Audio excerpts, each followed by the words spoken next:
On Ava's graduation day, as cameras flashed and champagne flowed, I stood in the back forgotten. But when my name echoed across the auditorium for an award no one expected, their faces went pale. I'm Olivia, and this is the story of how being overlooked became my greatest advantage. Have you ever felt like the backup plan in your own family? Drop your thoughts below. I'd love to hear them. Now, come sit with me. Let me tell you what really happened. I still remember that night vividly, the flickering kitchen light casting jittery shadows on the walls, as if warning me that nothing would ever be the same. I sat at our long, worn dining table, feeling the tension like a heavy, unspoken burden. Mom gathered me and my younger sister Ava, her smile forced and overly bright, as if she were about to announce a surprise birthday trip. But deep down I knew this wasn't a celebration for me. "Olivia, Ava, come here," Mom said in a calm, measured tone that made my stomach twist. Her voice, cool and steady, betrayed nothing of the storm about to hit. Yet I felt it in my chest, a quiet dread building with every second. Without any discussion, without a word of explanation, she declared, "We've saved enough money for one college tuition, and we think it's best for the family if Ava gets it." Her eyes swept over us with an almost clinical detachment, leaving no room for debate. There was no apology, no attempt to soften the blow, just an unyielding statement that shattered my world. I maintained my composure, refusing to cry in front of them, at least not then. I sat there swallowing the pain, my mind racing and heart pounding in disbelief.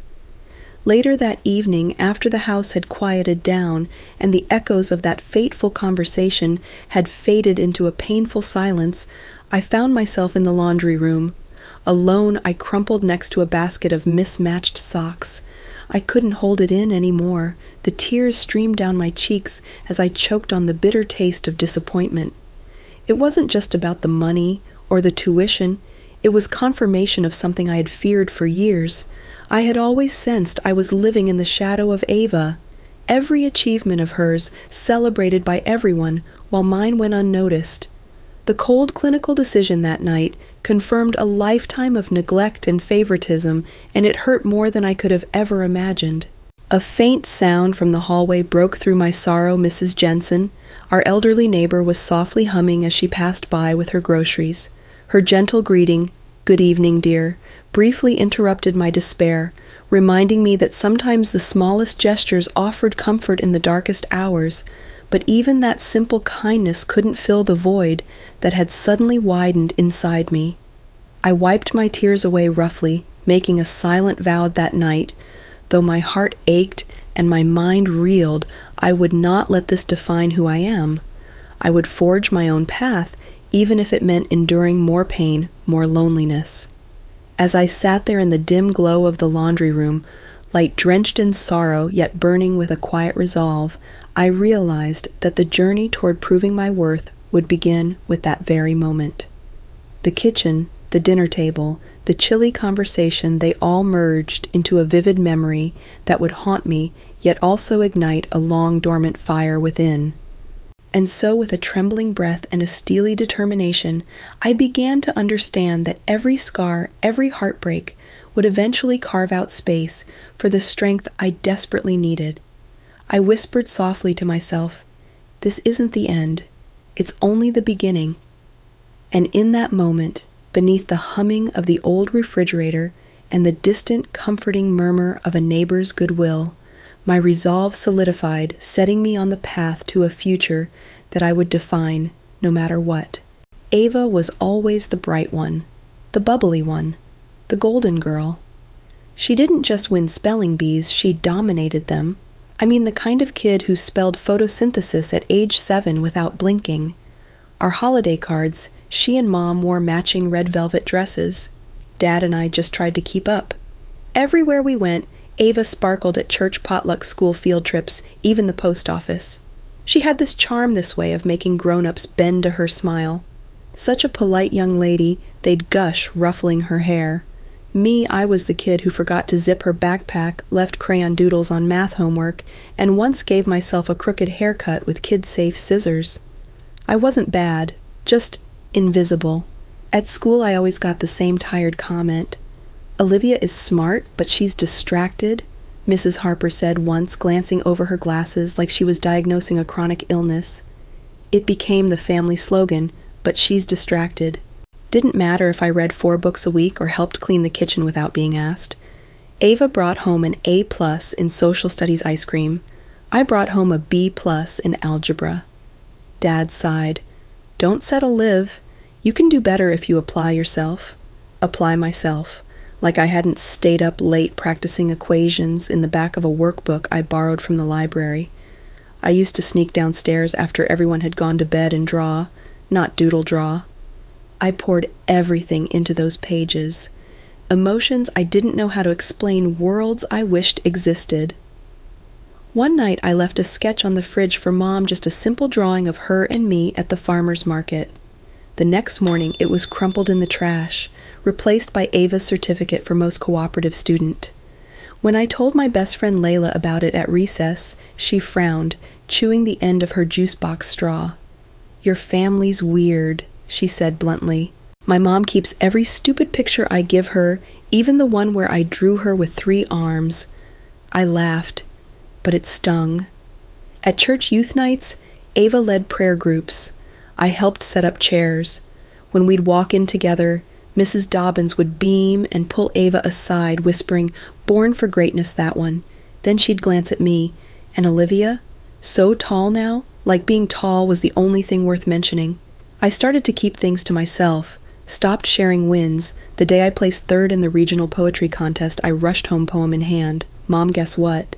But she was already on the phone, grinning ear to ear. "Hold on, Olivia," she said, pressing a finger to her lips. "Ava just got picked for student council. Can you believe it?" So I nodded, swallowed it, folded my poem back into my backpack, and congratulated Ava at dinner. She said thanks without even looking up from her mashed potatoes. But I held on to that feeling, that slow, invisible shrinking, that aching question in the back of my mind, what more do I have to do to be seen? Years passed. Middle school turned into high school. I started wearing darker clothes, playing guitar, skipping dances Ava went to with a new dress and perfect hair. Mom thought I was going through a phase. Dad just said I should try smiling more. What no one saw, what they never even tried to see, was that I was building something of my own. Quietly, steadily. I was the kid who tutored freshmen in geometry during lunch, the one who edited the school's underground poetry zine, the one who cried alone in the art room when my cat died, but still showed up for Ava's flute recital that night, even though she didn't invite me. Because no matter how much it hurt, I still loved her. I thought maybe, just maybe, things would balance out when we got older, when college decisions rolled in, when we both stepped into the real world. Surely that's when people start seeing what really matters. Right, spoiler alert, they didn't. They just got better at hiding their favoritism in grown-up words, practicality, return on investment, smart choices. But behind every polite phrase was the same old message: she shines, your background. And no matter how many times I told myself it didn't matter, that I didn't need their validation, a small part of me still hoped that one day someone would finally see me the way I always tried to see myself. Not perfect, not golden, but real, capable, enough. With no financial support, I did what I knew best. Hustle, no time for self-pity, no energy for rage, just movement. The day after my parents told me they were funding Ava's college and not mine, I drove down to Boulder Valley Community College, walked into the admissions office with my jaw clenched, and asked the woman at the front desk, her name was Trina, warm voice, soft curls, "What do I need to do to start this fall?" Trina blinked, surprised. "You're early. Most students don't register this far out." I smiled tight. "Yeah, I've got a head start in surviving." By the end of the week, I'd applied for FAFSA, registered for classes, and submitted job applications to every bookstore, coffee shop, and grocery store within a 10-mile radius, and Etsy. I dug out my old sketchbooks, cleaned off my dusty Cricut machine, and started a shop ink and grit. I sold handmade planner stickers, florals, sarcasm quotes, pastel washi sets with brutal honesty. Monday, pretend to care. Tuesday, survive again. Wednesday, buy more ramen. To my surprise, people bought them. I remember the first Etsy notification like it was a confession from the universe. You are allowed to try. My new apartment was the cheapest unit in a dented gray building off 6th and Maple. It smelled like a mix of old spaghetti and sadness, and I loved it. No curfews, no whispers through walls, no comparing myself to Ava every time I opened a fridge we used to share. It had a Murphy bed that creaked every time I moved, and a radiator that hissed like a pissed-off cat. But it was mine. I kept a corkboard by the front door, pinned with every receipt, pay stub, and class syllabus, a reminder that this life, however messy, was one I was building. Weekdays were brutal. I opened at Bean Jar Cafe at 5:30 a.m., 12 kinds of milk alternatives, 5 kinds of panic. Then I took classes from 9 to 2. After class, I worked the closing shift at Stillwater Books, which mostly involved restocking true crime novels and helping lost high schoolers fake interest in assigned reading. Nights, that was Etsy time, and yet somehow I loved my classes. Business ethics taught by Professor Halley was my favorite. She had this way of dissecting case studies like murder mysteries. One day after class, she stopped me in the hallway. "You've got natural entrepreneurial instincts," she said, adjusting her square-rimmed glasses. I blinked. "Me?" She nodded. "You ask the questions most people miss. You think in frameworks. You're not just doing this to pass." And that moment, those words hit harder than any GPA ever could. But despite everything, family dinners still felt like walking into a play I hadn't been cast in. Ava would talk about campus life, her dorm, her professor's the guy in her poli-sci group who played acoustic guitar and quoted Malcolm Gladwell at parties. Dad would smile wide and ask, "So Ava, how's political science going like clockwork? Like ritual?" No one ever asked me how my finals were. No one asked how many hours I worked that week or how many I studied on top of them. At Thanksgiving, I brought a homemade apple pie I baked in my tiny oven with dollar store cinnamon. Mom smiled politely, then slid it to the side to make room for the one from the organic bakery Ava loved. "Maybe next time less nutmeg," she said. I forced a smile. "Sure, next time." Layla, my best friend since middle school, called me the next day. "So, how'd the pie go over?" I laughed into the receiver, half bitter. They loved it, just not as much as the bakeries. Oof. She paused, then added, "Want to grab tacos and pretend we're the favorite children of strangers I met her in 10 minutes flat. That's the thing about working for your future. It's quiet. It's lonely. But every moment is yours." And while Ava posted dorm selfies with twinkle lights and latte art, I posted shipping labels and motivational quotes in my planner. Start small, stay loud. That became my motto, and though nobody asked how my finals were, I aced them anyway. It started like most life-altering things with an email I almost deleted. Subject line: interns needed. Digital marketing apply today. I'd seen 100 like it, unpaid, hustle-heavy, likely unpaid forever. But something about the company name caught my eye, Lumen Collective. I'd seen their work before, edgy ad campaigns with neon fonts and brutal honesty. It felt raw, real, kind of like me. I submitted my resume portfolio and a 10-second voice memo I recorded at 1:15 a.m. after closing shift at Stillwater Books. No filter, no polish, just my tired voice saying, "I don't have credentials. I have proof I don't quit." 2 days later, I got a reply. "Come in Monday 9 a.m., let's see what you've got." It wasn't signed. Just Jenna. Lumen's office wasn't a glass skyscraper downtown. It was a converted warehouse with cement floors, plants that refused to die, and neon quotes like "disrupt," "rinse," "repeat," spray-painted on the walls.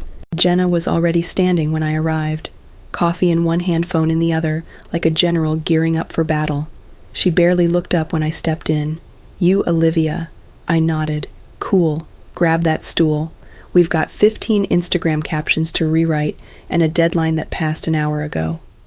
That was my interview.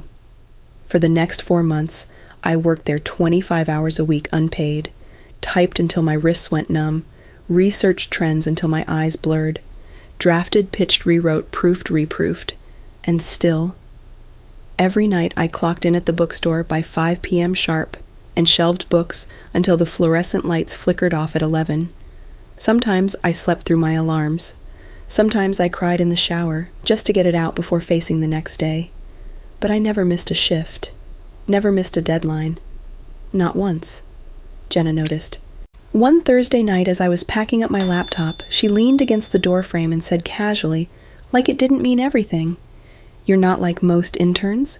You don't quit." I blinked at her. Was that a compliment or an observation? She smirked. Both. That's when she started staying late with me, reviewing my ad copy, showing me how to A/B test email subject lines. She taught me what conversion actually meant and how words could make or break a paycheck. She pushed me hard. When I turned in a campaign idea she didn't sugarcoat it.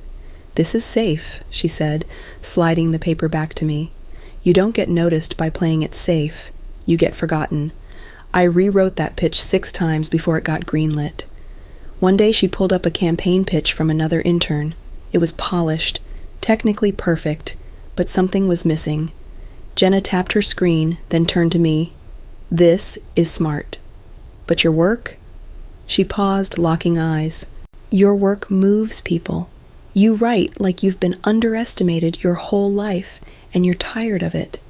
I didn't know what to say, so I didn't. I just nodded and blinked, fast. That night, walking back to my car, I sat behind the wheel for 15 minutes, hands frozen on the steering wheel. Not because I was exhausted though I was, not because my feet were sore though they were, but because someone had seen me. Over time, Jenna taught me more than marketing. She taught me power. She said the best revenge isn't slamming doors or shouting, "Watch me."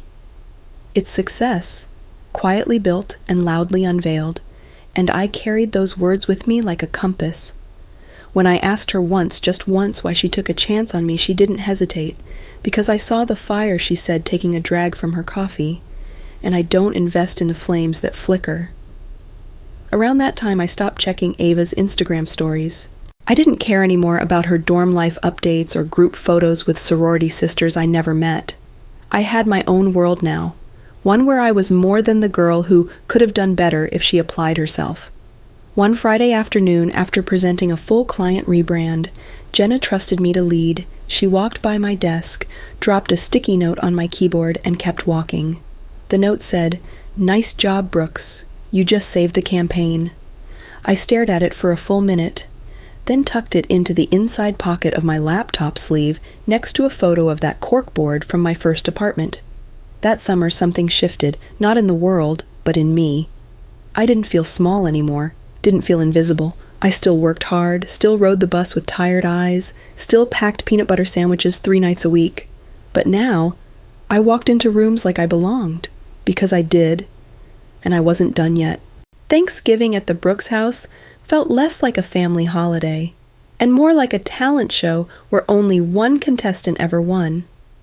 The moment I walked through the front door, the scent of roasted turkey sweet potatoes and overly ambitious stuffing hit me like nostalgia, laced with tension. Cousins sprawled on the floor watching football. Grandma Evelyn stirred gravy like it was a spell she'd been casting for decades. And Mom, she was buzzing between the kitchen and the dining room with the stress energy of a wedding planner, minus the joy. "Olivia, you made it," she said, air-kissing my cheek as she passed by with a tray of mini quiches. "I wasn't sure you'd have time with all your freelance stuff." Freelance stuff. That was how she referred to the 3 small businesses whose marketing strategies I handled, the email campaigns. I built the ad copy that doubled someone's online revenue last quarter. "Happy to be here," I replied, smiling tight. Ava came downstairs like she was being escorted onto a talk show. Perfect curls, crimson sweater boots that probably cost more than my rent. The room literally brightened when she entered. I don't know how she did that. "Hi, everyone," she said with that train pageant smile. "I just want to take a moment before we eat to share something. Here it comes. I've decided to apply early to Georgetown Law." The announcement dropped like a glass ornament in a silent room. Aunt Carol clapped immediately. "Oh my goodness," Ava Uncle Jim muttered, "Wow, that's top tier." Even Grandma Evelyn teared up. She dabbed her eyes with a cloth napkin and whispered, "Your grandfather would have been so proud." I took a bite of deviled egg just to avoid rolling my eyes. They actually gave her a round of applause. Right there, in the dining room, like a TED talk about self-actualization. Later we were all seated. Correction, they were all seated. I was once again assigned to the kids' table in the corner of the living room.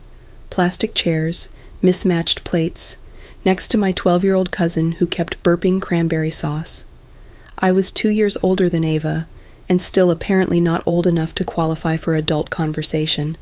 Uncle Mark leaned over from the other table and smiled. "So, Olivia, what are you up to these days?" I opened my mouth, but Dad got there first. "She's still figuring things out," he said casually, carving a slice of turkey like he hadn't just gutted my entire sense of self-worth. Still figuring it out, I was managing full digital strategies for 3 businesses. I was working nearly 40 hours a week between clients and part-time jobs, and I was sitting on a 3.9 GPA. I blinked slowly, my fork clenched tighter in my hand. "Actually," I said, voice low but steady, "I just finished a full campaign pitch for a startup in Boulder. They're using my branding for their new product launch in January." Uncle Mark blinked. "Oh, wow. That's nice," Dad said, already turning back to Ava. "So, sweetheart, what inspired Georgetown?" She launched into some speech about public service and global impact while I pushed peas across my plate like I was 10 years old again. After dinner, Layla called me while I was sitting on the porch with a lukewarm cup of cider. "How's the Thanksgiving circus?" she asked. "You know," I muttered, "Ava announced Georgetown." The room practically combusted from excitement. I sat at the kids' table. Again, "Yep. Did they at least ask about your internship?" "Nope, but my cranberry sauce got rave reviews." There was a pause, then Layla said, "You want to come over? Mom made too many pies. We can pretend we're not emotionally neglected." I chuckled. God, yes. Before I left Grandma, Evelyn came outside to say goodbye. Her joints creaked as she stepped down onto the porch. "I saw you standing tall at that kid's table," she said, voice husky from age and something deeper. "You've always been stronger than they realize." I looked at her, startled. She reached into her coat pocket and pulled out a folded $20 bill. "Put this toward whatever dream they keep overlooking." I blinked. "Grandma, I can't." "You can," she said, pressing it into my hand. "I see you, Olivia. Even if they don't." And in that small, quiet moment, I realized something. Sometimes it's not the applause that defines your worth. It's the fight to keep showing up when no one's clapping, the courage to stay standing at a table meant to shrink you. And next year, I wasn't sitting at the kids' table, even if I had to build my own. It started in my apartment, 2 a.m., half a bowl of cold ramen on my desk, 6 sticky notes on the wall, and a Google Doc titled Brooks Creative: The Real Beginning. No capital, no investors, no safety net, just me, my laptop, my late-night anxiety, and an idea I couldn't shake. I'd been building toward it in silence, testing social media strategies for my part-time clients, crafting email campaigns, designing brand kits from scratch, using free Canva templates, and stubborn determination. I knew I wasn't just freelancing anymore. I was building something brick by digital brick. That night I hit publish on my website. Brooks Creative was live. My first real client came 3 days later. Wild Fern Cafe, a vegan spot in Denver that needed a rebrand. Their owner, Marisol, was skeptical when we first met. She had purple streaks in her bun and the kind of eyebrows that could judge you from across the room. "You do this full-time?" she asked, arms crossed. "Not yet," I admitted, "but I will. Give me 2 weeks. I'll triple your engagement." She raised an eyebrow. "Triple okay. Double." She smirked. "Make me believe in tofu wraps again." I undercharged her, of course. $600 for a full rebrand package and a month of content management. At the time, it felt bold, terrifying. But after 2 weeks, her cafe's online orders had spiked 38%. People were tagging their friends under our posts. We ran a campaign called #Plant-Based Reborn, and it took off. Marisol called me on a Wednesday night. "You were right," she said, "and you're way too cheap." I sat on the edge of my Murphy bed, grinning so wide it hurt.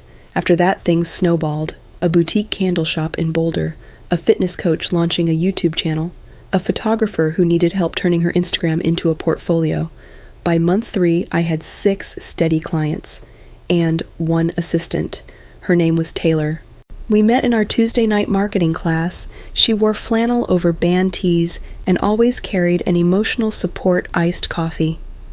One night, I noticed her sketching ad copy ideas in the margins of her lecture notes. I slid her a note that said, "Need a job, I can't pay much, but there will be snacks." She texted me later that night I'm in. What kind of snacks?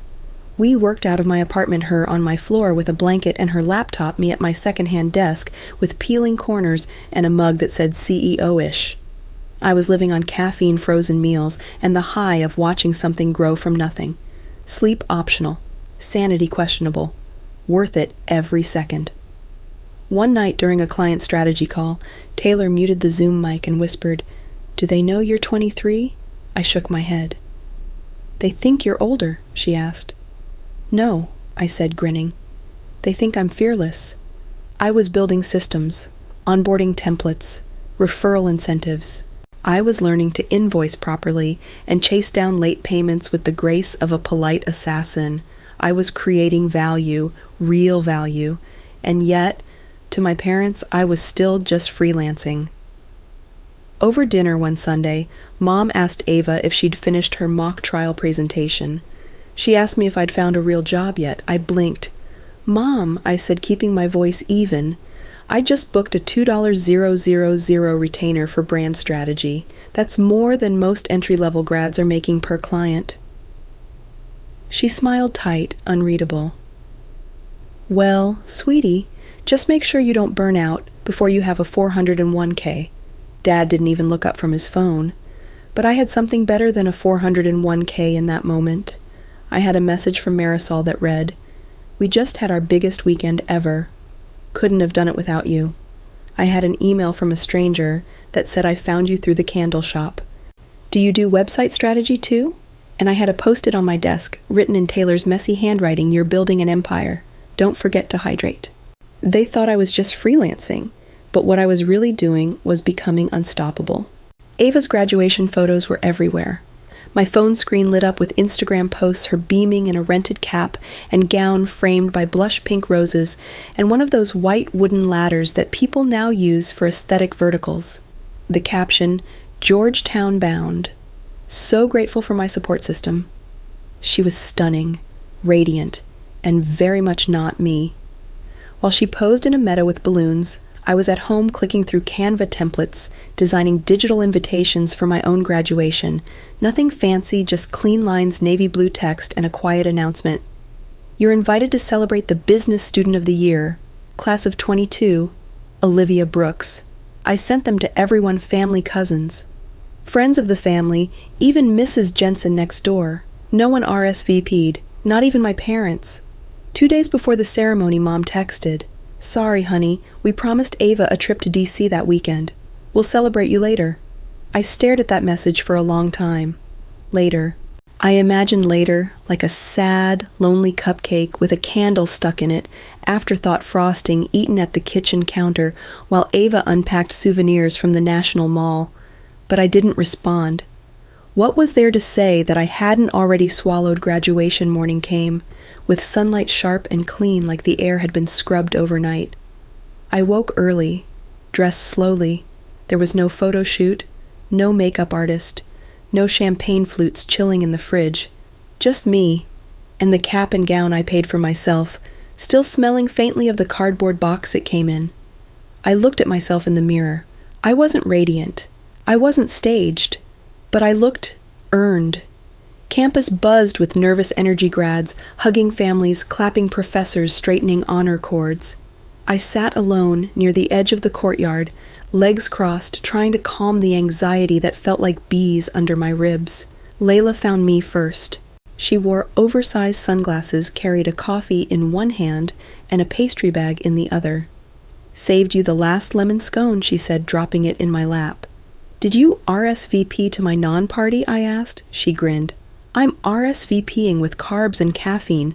"Better than balloons, right way better," I murmured. When the names were called and we filed in, I thought maybe they'd surprise me. Maybe my parents would show up at the last second, breathless and apologetic, holding flowers.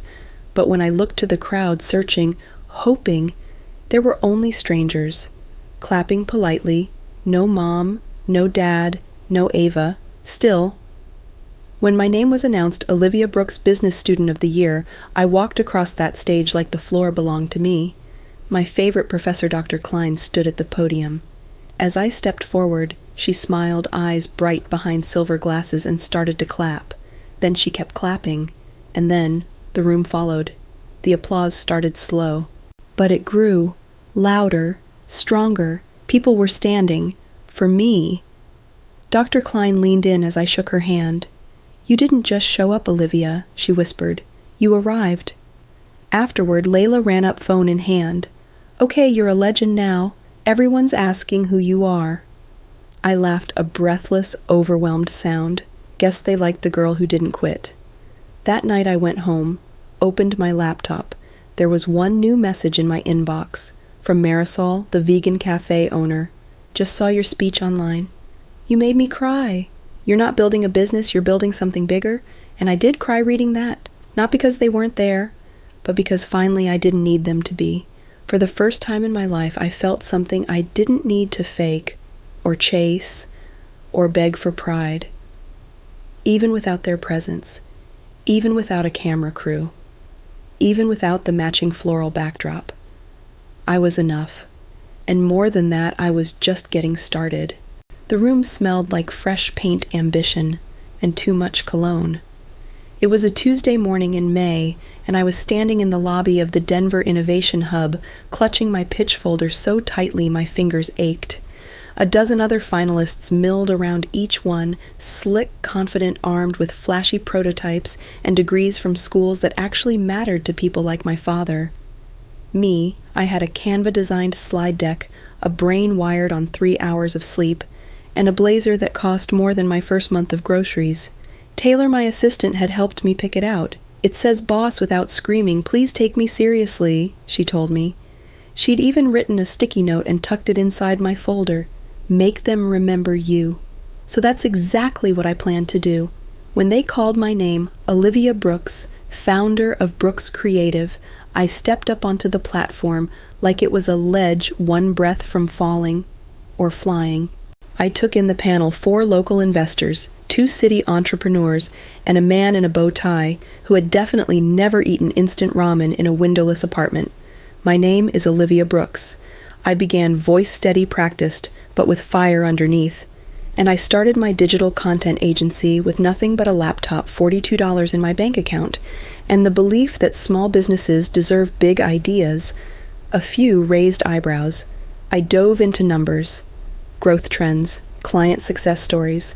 I showed them the vegan cafe campaign, the fitness rebrand, the local art collective we helped double their online bookings. No fluff, no gimmicks, just results, grit, and proof. I ended with a pause. Let it breathe, then said softly, "You don't have to graduate from an Ivy League school to be investable. You just have to show up, and keep showing up, even when no one's clapping." Silence. Then, applause. Real, genuine, lingering applause. An hour later, they handed me a check. $20,000. My name, Olivia Brooks, printed in bold letters so crisp it felt like a reward from the universe. I stood there on the stage, holding that giant check like it was a shield and a sword at once. The press snapped photos. One woman in a green suit whispered, "I hope your story goes viral." It didn't have to. I only needed one person to see it. Later that night, still floating somewhere between disbelief and exhausted joy, I snapped a photo of the check. The light caught the ink just right. I sent it into the family group chat, heart pounding harder than it had when I faced the panel. Caption: "Won the Denver Innovation Grant today. My agency's officially funded. 3 dots. Then Dad replied, "That was it." A thumbs up emoji? No words? No congratulations? No, "I'm proud of you, just..." A minute later, Ava chimed in, "Wow, didn't know you were doing real stuff like that." I stared at my phone for a long time.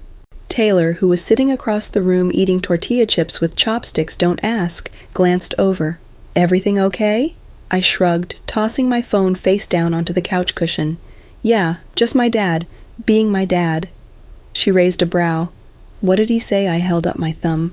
She blinked. "That's it, yup." She chewed slowly, then said, "You should have sent him a gif of a silent standing ovation." I laughed, loud, felt it in my chest. Later that night, Layla called. "Girl, that pitch video you looked like a Ted. Talk had a baby with a Wall Street takeover." I smiled into the speaker. I didn't black out, so I'm counting it as a win. No, this wasn't just a win. This was the win. I hope your parents at least acknowledged it. I hesitated. They saw it. Let me guess. Ava was surprised you weren't still living on coupons and tears, something like that. Layla sighed. You know what? You don't need their applause. Because guess what? The world's already clapping.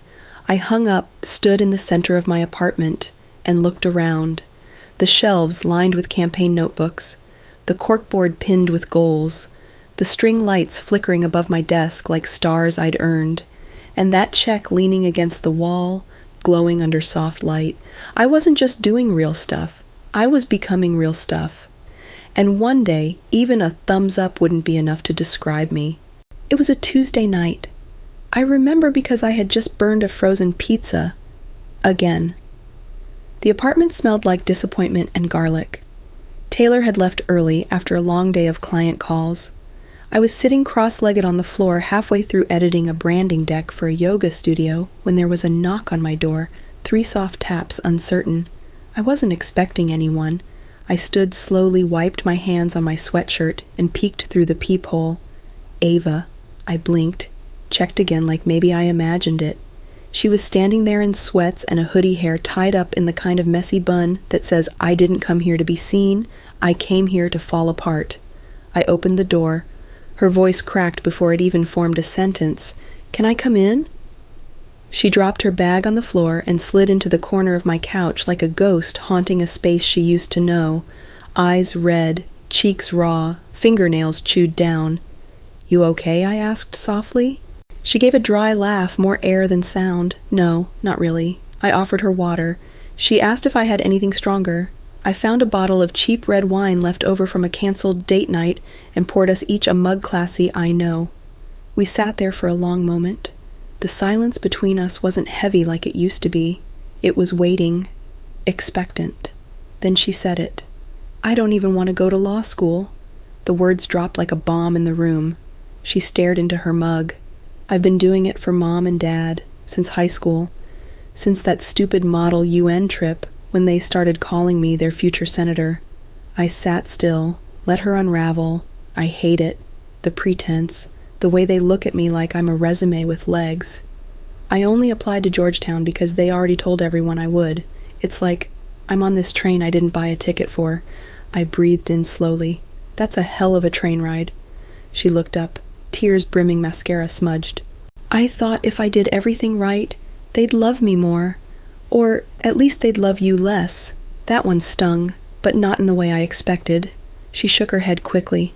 I don't mean that the way it sounds. I was just jealous of your freedom, your fire. You didn't ask for permission. You just did. And yeah, they didn't get it, but you never let that stop you. I laughed quietly.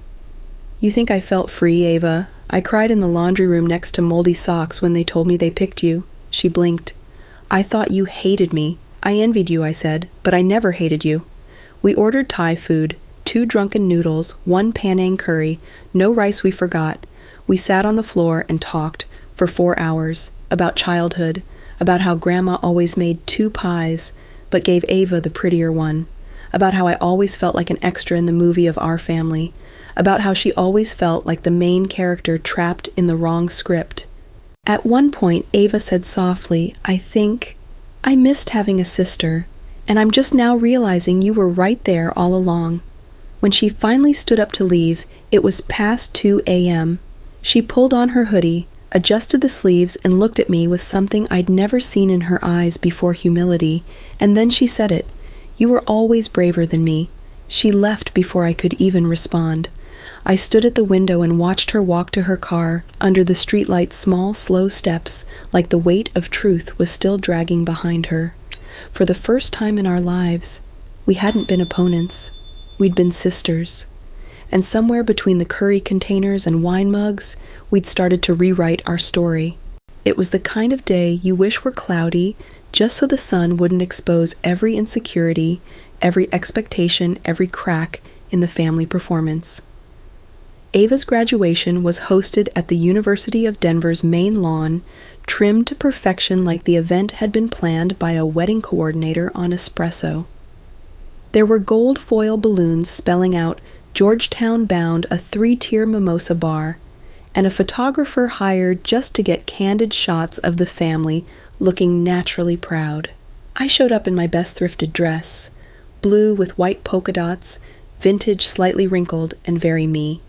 No one had asked me to be there, but Ava had texted late the night before, "I want you to come. Please." So I did. They'd saved me a seat, in the back row, behind a woman in a fascinator so large it should have had its own zip code. Mom spotted me halfway through the ceremony and gave a small wave, tight polite, like I was someone she vaguely recognized at a PTA meeting. Dad was busy talking to Ava's godfather about property law, and Ava She was up front beaming in her maroon gown, surrounded by people with cameras and champagne plans. I sat there, still, pretending my heart wasn't knocking against my ribs. The dean took the podium. She was a brisk woman, sharp voice, silver pixie cut, and the kind of shoes that said power. Before we closed today's ceremony, she said we'd like to recognize a student whose work has created real economic impact in our community. Murmurs, people shifting, more phones raised.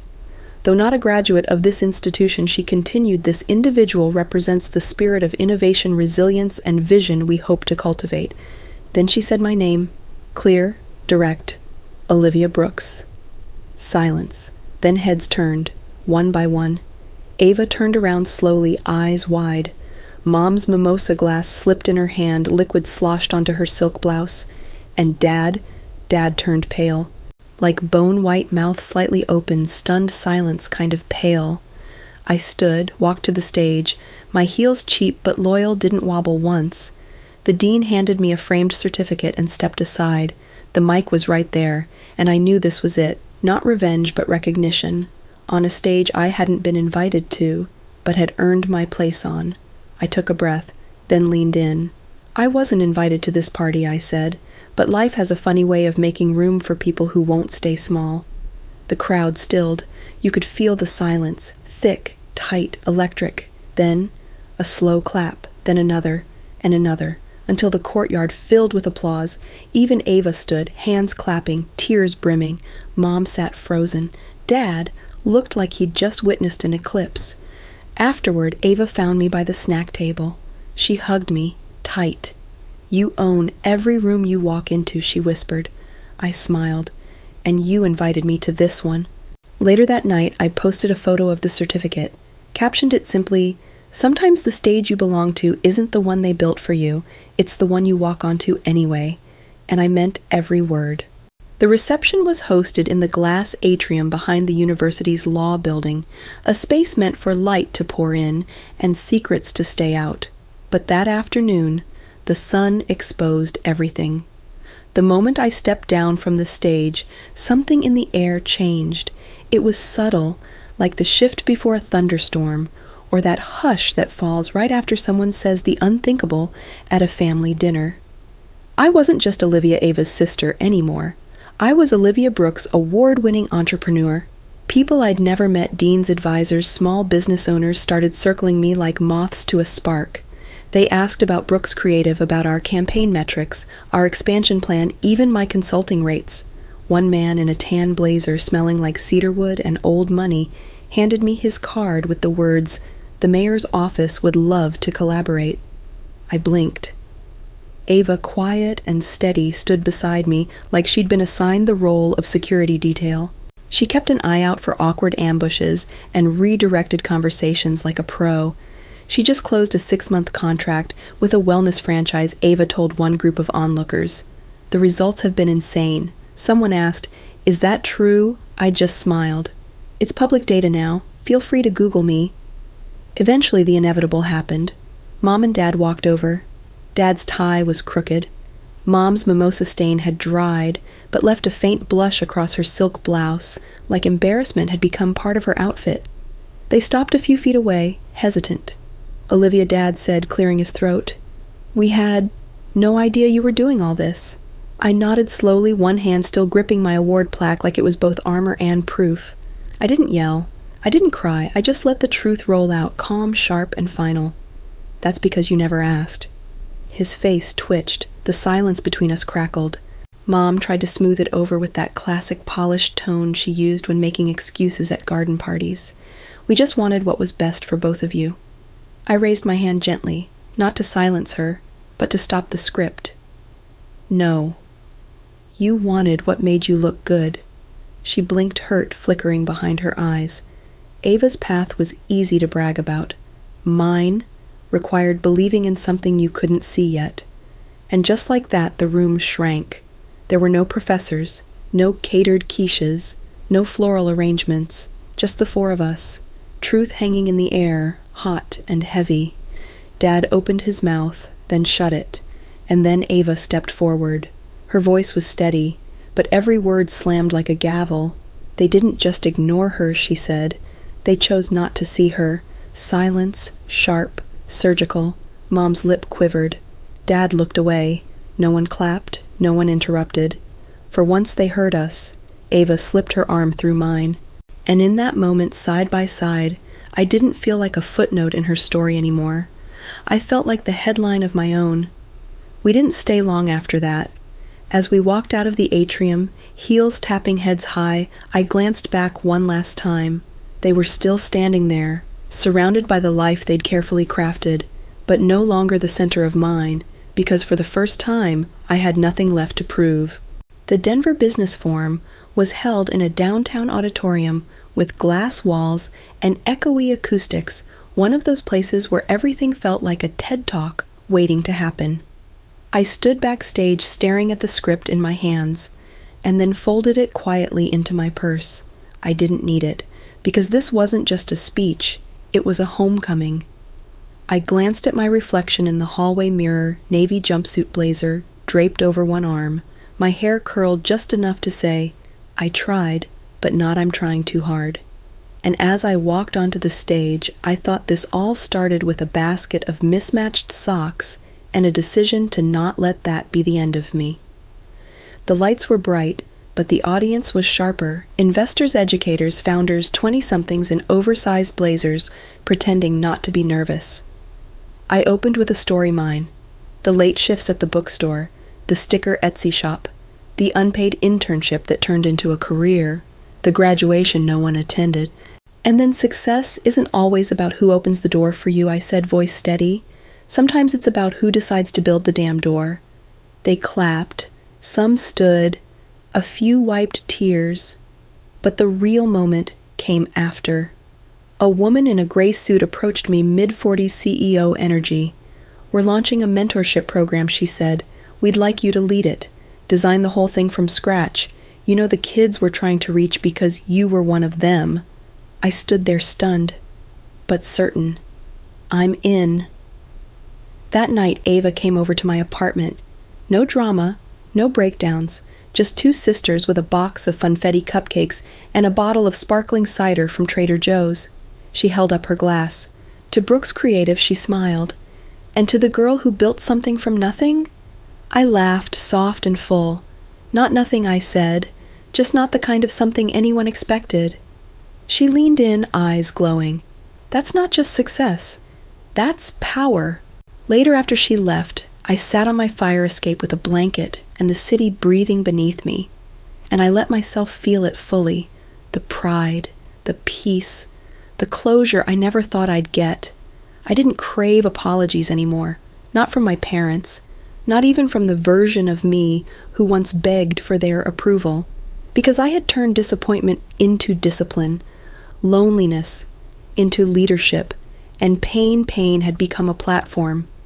So, if you're listening to this, whoever you are, maybe you've been the overlooked one, the one who sat in the back row, the one no one clapped for. Let me tell you something. You're not broken. You're becoming. And who you choose to be is always more powerful than who they expected you to become. End of story, but not the end of the journey. Looking back, I realized the journey wasn't about proving anyone wrong. It was about discovering who I could be when no one was clapping, when no one was watching. And maybe that's the real test of character, not how loud your victories are, but how deeply you grow in silence. There will be times in life when you're overlooked, underestimated, or outright dismissed. It hurts. It shapes you. But it also hands you something rare, the chance to build your worth from within. What I've learned is this: you don't need a perfect path to have a powerful one. You don't need applause to find your rhythm. And sometimes, the family you build, your mentors, your chosen friends, your future self, is far more nourishing than the one that forgot to show up. So I'll leave you with this. It's not who recognizes you that defines your legacy. It's what you do when no one's recognizing you at all. Now I want to hear from you. Has there been a moment in your life when you had to choose yourself, even when no one else did? Or maybe you've been the one who stayed silent when someone needed to be seen.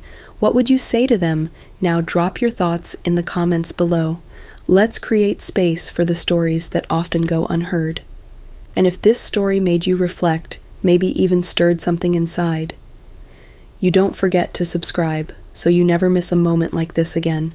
Because around here, we don't just tell stories, we feel them. And sometimes that's where the healing starts.